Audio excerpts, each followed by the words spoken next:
Citing the war's growing toll on civilians in Ukraine, the U.N. General Assembly demanded an immediate cessation of hostilities from Russia and called on its troops to withdraw.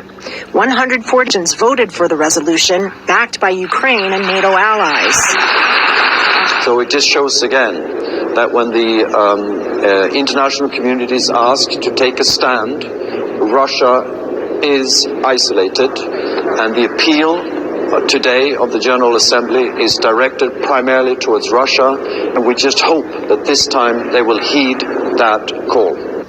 Russia was joined by only 4 allies, North Korea, Belarus, Syria, and Eritrea, in opposing the resolution, which also demands an end to the siege of Mariupol. But 38 countries abstained from the vote, among them China.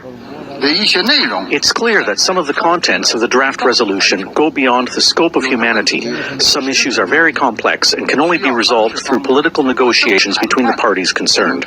China favored a resolution submitted by South Africa with more moderate language, one calling for an immediate cessation of hostilities that didn't single out Russia.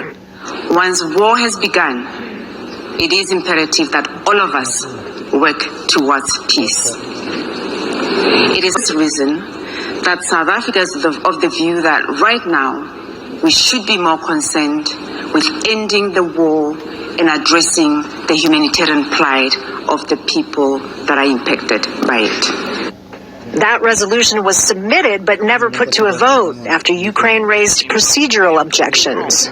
This text has never been a product of consultations with Ukraine, neither it is a product of cross-regional consultations, as was the case with the resolution just adopted by overwhelming majority. It is a text promoted unilaterally by one country, prompted by another country. Unlike the Security Council, resolutions in the General Assembly are legally non-binding, but still symbolically important. Even countries who abstained from the vote expressed grave concern at the humanitarian situation for Ukrainians, but argued a resolution supported by all countries would be more effective, even if the vast majority of countries believe Russia is ultimately responsible.